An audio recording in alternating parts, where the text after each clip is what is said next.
Saudações, pessoal! Estou aqui mais uma vez para mais uma aula sobre propriedades coligativas. Agora vamos para a segunda propriedade em estudo, a ebuliometria ou ebulioscopia. O nome já lembra algo, ebuliometria, lembra de ebulição. Na ebuliometria, nós vamos estudar o que acontece com o ponto de ebulição de um líquido, de um solvente, a partir do momento que se coloca um soluto não volátil nele. E, como vocês podem observar pela definição, ao se colocar um soluto não volátil num solvente, o seu ponto de ebulição vai ser elevado. Quanto mais eu coloco de soluto, mais eu elevo esse ponto de ebulição. Observa a definição. Estuda a elevação do ponto de ebulição de um solvente através da adição de um soluto não volátil. Imagina, solvente puro tem um ponto de ebulição. Coloquei soluto, virou solução, já vai ter outro ponto de ebulição. Se ela estuda a elevação, já vai nos ajudar a lembrar que a solução sempre terá um ponto de ebulição mais alto do que o do solvente puro. Fixa isso. Para facilitar esse entendimento, veja alguns exemplos, algumas situações. Por exemplo, pessoal, vamos imaginar o nível do mar. Ao nível do mar, água pura. Tem um sistema aqui, um recipiente contendo água pura. Ao nível do mar, pressão de uma atmosfera. A água pura, ou seja, o solvente puro, água pura, ao nível do mar, ela vai ferver, ela vai entrar em ebulição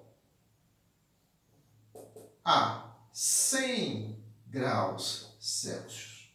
É o ponto de ebulição do solvente puro. Ó, já associando, toda vez que eu escrever, vamos substituir aqui, ponto por temperatura de ebulição. Toda vez que eu fizer assim, ó, temperatura de ebulição, TE, só o TE, vou me referir à temperatura de ebulição do solvente puro, beleza? Então, olha só. Água pura ao nível do mar, temperatura de ebulição dela, solvente puro, 100 graus Celsius. Se eu colocar nesse recipiente com água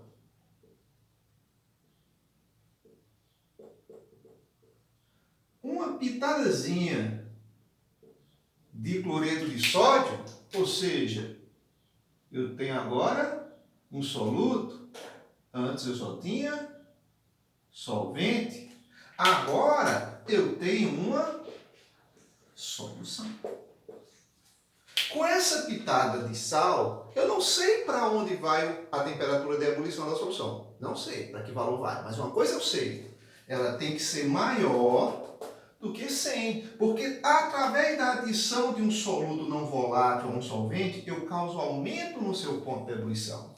Então, a temperatura de ebulição agora, um TE2, se chama assim, TE2, temperatura de ebulição do solvente na solução, com certeza vai ser maior do que 100 graus Celsius.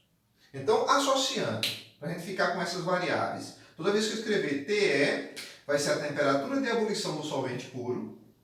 E toda vez que eu escrever TE2, vai ser a temperatura de ebulição do solvente na solução, ou seja, a temperatura de ebulição da solução. Aí amarra isso na tua mente. Sempre a solução terá uma temperatura de ebulição mais alta do que a do solvente puro, sempre. E quanto mais soluto eu colocar dentro do sistema, mais partículas eu vou ter. Quanto maior o número de partículas, maior a elevação do ponto de ebulição, da temperatura de ebulição. Então, sempre, isso não vai mudar, sempre a temperatura de ebulição do solvente na solução, solução vai ser sempre maior do que a temperatura de ebulição do solvente puro.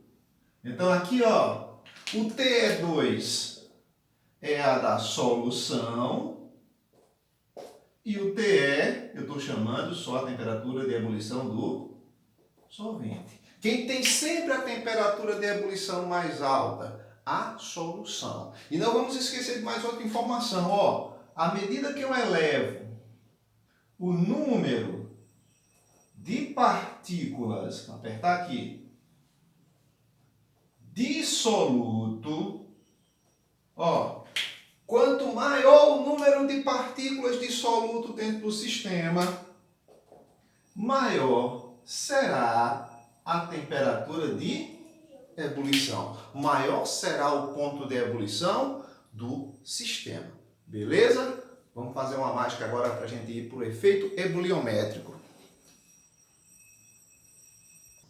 Feito a mágica, gente, vamos falar do efeito ebuliométrico, o efeito ebulioscópico. Ó, o ΔTE. Esse efeito ebuliométrico, o efeito ebulioscópico, é como se fosse a variação da temperatura de ebulição, comparando o solvente e a solução. Vale lembrar que essas variações aqui nas propriedades coligativas, elas são sempre variações positivas. Na aula anterior, vimos o abaixamento absoluto da pressão de vapor. Aquele que tem a maior pressão de vapor, que é o solvente puro, menos a solução. Essas variações têm que ser positivas. O mesmo acontece aqui. O efeito ebuliométrico, essa variação aqui, ela tem que ser positiva. Eu acabei de mostrar para vocês que a temperatura de ebulição do solvente na solução, ela era sempre maior do que a temperatura de ebulição do solvente puro. Não nos esqueçamos que TE2 vai ser a temperatura de ebulição do solvente na solução, vamos chamar da solução, e o TE vai ser a temperatura de ebulição do solvente puro. Não podemos nos esquecer, sempre a solução tem uma temperatura de ebulição mais alta que o solvente puro. Então, essa variação aqui, o efeito ebuliométrico, que tem que ser positivo, tem que ser sempre quem tem a maior temperatura de ebulição menos a menor temperatura de ebulição. Quem é que eu tenho a maior? A solução. Então, a temperatura de ebulição da solução menos a temperatura de ebulição do solvente puro. Fez esse cálculo aqui, achamos o efeito ebuliométrico, que vai ser sempre maior do que zero. Beleza? Agora vamos relacionar o efeito ebuliométrico com a molaridade. Vamos para a lei de Raoult, olha a mágica.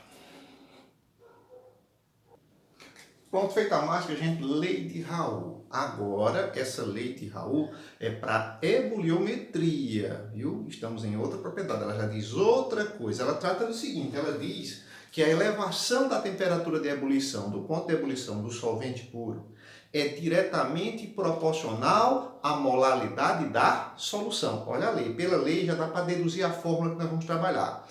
A elevação do ponto de ebulição é diretamente proporcional à molaridade da solução. Em outras palavras, o efeito ebuliométrico, lembra do efeito ebuliométrico? O ΔTE. O efeito ebuliométrico é diretamente proporcional, constante agora ebuliométrica, à molaridade da solução. Olha a lei. A lei de Raoult diz isso aqui.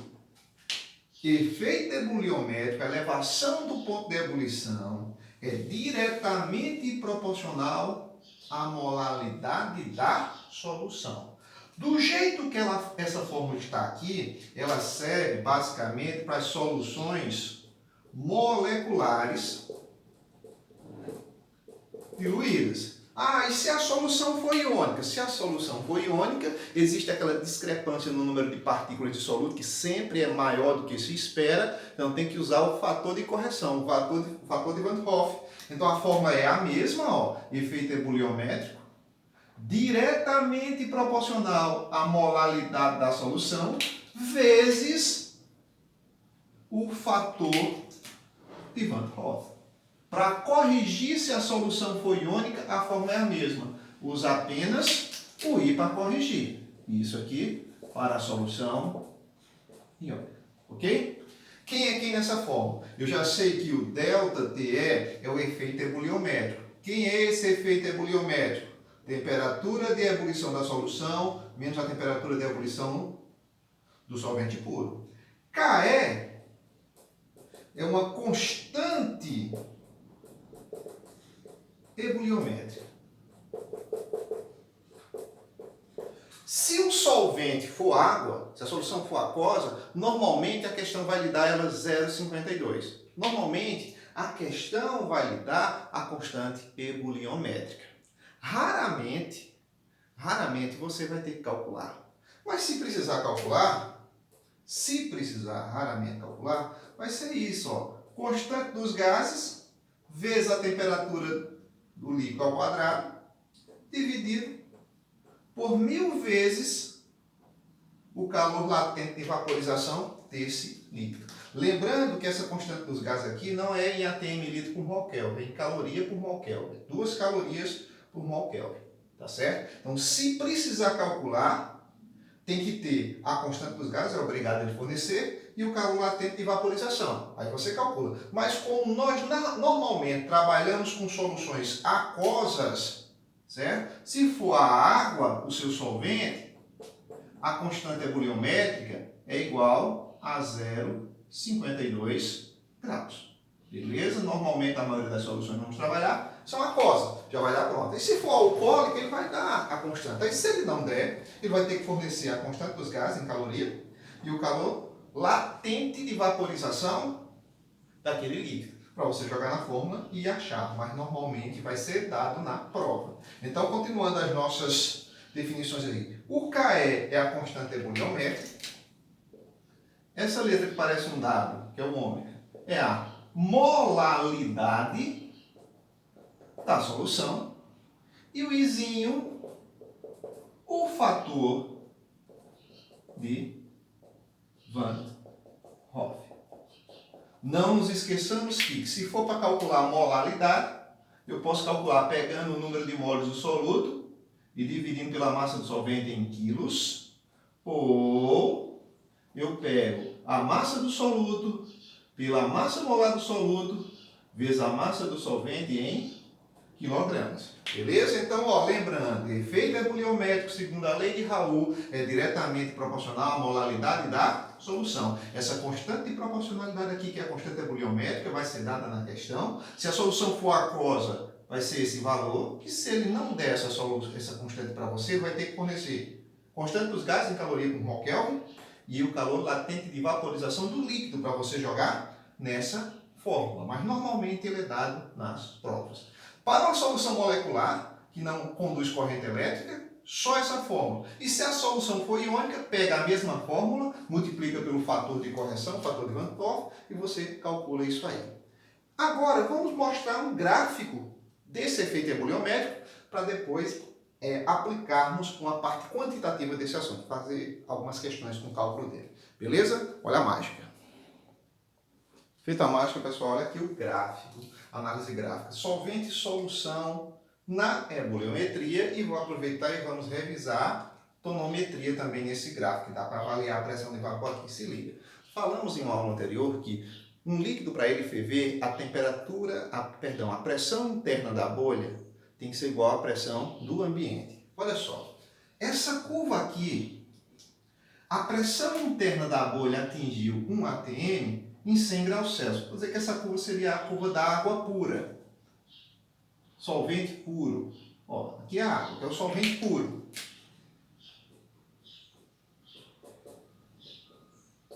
Água pura ferve a 100 graus a 1 atm. Está aqui a temperatura de ebulição do solvente puro. Ao colocar sal na água, nós transformamos o sistema em uma solução.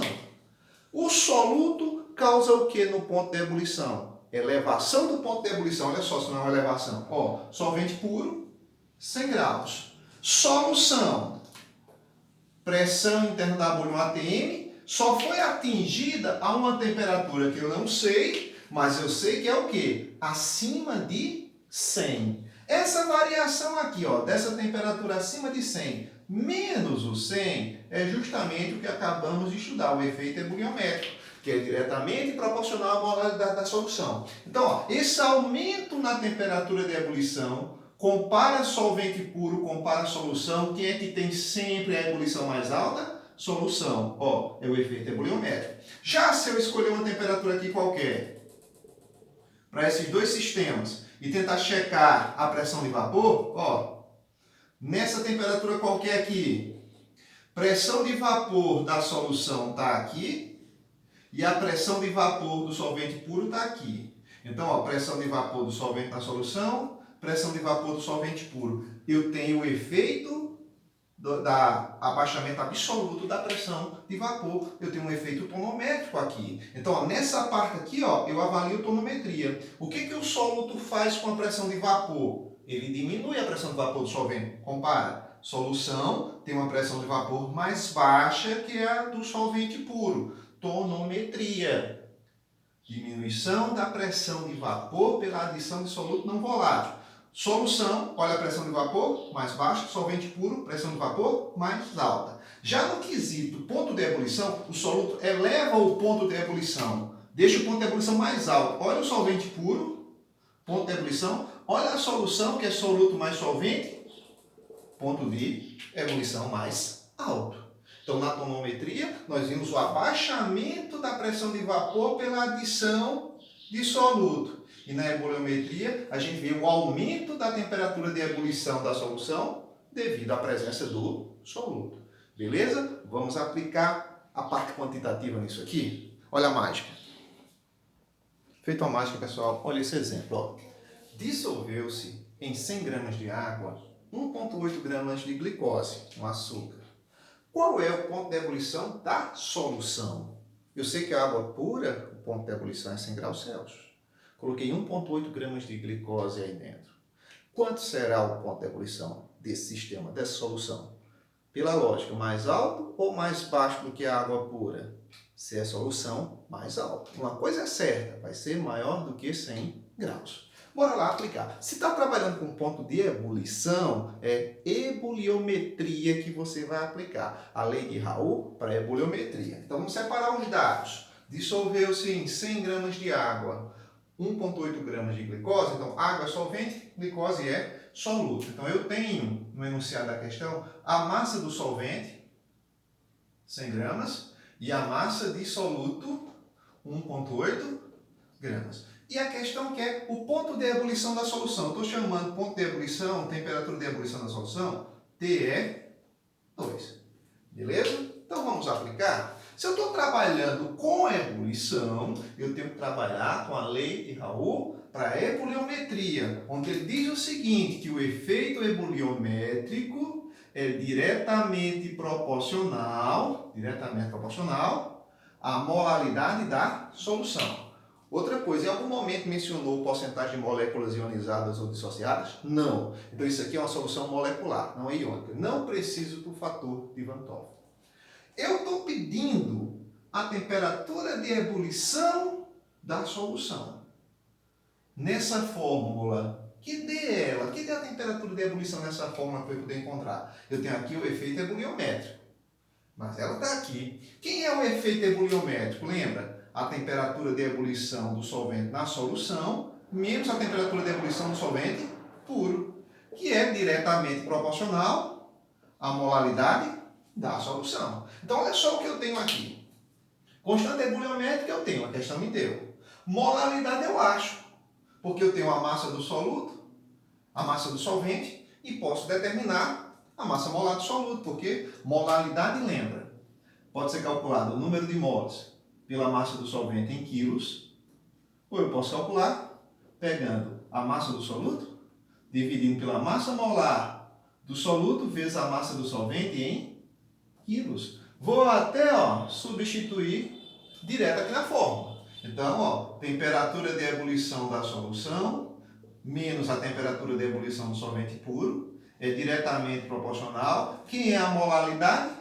A massa do soluto sobre a massa molar do soluto, que é o peso da molécula de glicose, vezes a massa do solvente em quilos. Gente, olha esse tanto de variáveis, que eu já tenho praticamente todas, exceto uma, a temperatura de ebulição da solução. Constante ebuliométrica, eu tenho. Massa do soluto, eu tenho. Massa do solvente em quilos. Só é passar para quilo, está em gramas. Para passar para quilos, divide por 1000, 0,1 quilos.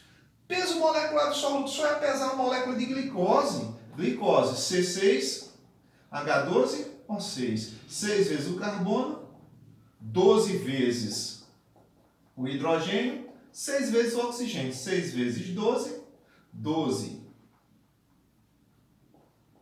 vezes 1, 6 vezes 16. Feito isso aqui, ó, a 180 gramas por mol. Já antecipando tudo. Então, ó, constante ebuliométrica a questão me deu, massa do soluto a questão me deu, massa do solvente a questão me deu, passei para quilos, peso molecular do soluto a gente determina na hora, 180, temperatura de ebulição do solvente puro. A solução não é aquosa, gente. Temperatura de ebulição da água ao nível do mar. É obrigação de todo mundo lembrar. Temperatura de ebulição do solvente puro, que é a água, 100 graus Celsius. Eu tenho praticamente tudo. Só não tenho a temperatura de ebulição da solução, que é o que eu vou encontrar. Então, bora lá. Temperatura de ebulição da solução, eu não sei. Temperatura de ebulição do solvente puro, 100. Constante ebuliométrica, 0,52. Massa do soluto, 1,8. Peso molecular do soluto, 180. Massa do solvente em quilos, 0,1. Temperatura de ebulição da solução, menos 100, vai ser igual a 0,52. Ó, aqui é muito fácil. Pessoal, 180 vezes 0,1 não é 18? Vai ficar 1,8 dividido por 18, que é 0,1. Se você multiplicar isso aqui por 0,1, vai deslocar a vírgula uma casa para cá, vai ficar 0,052. Para eu achar a temperatura de ebulição da solução, 100 que está negativo aqui, passa para cá positivo. Então vai ficar 0,052 mais 100. Ou seja, a temperatura de ebulição da solução com a glicose é 100,052 graus Celsius. Faz sentido aquela temperatura da solução ali ser superior à do solvente puro? Faz. É o que diz a lei de Raoult. A elevação da temperatura de ebulição é diretamente proporcional à molaridade da solução. Toda vez que eu colocar soluto num solvente, eu vou causar o aumento de sua temperatura de ebulição. Sempre a da solução mais alta que a do solvente puro. Beleza? Até a próxima propriedade.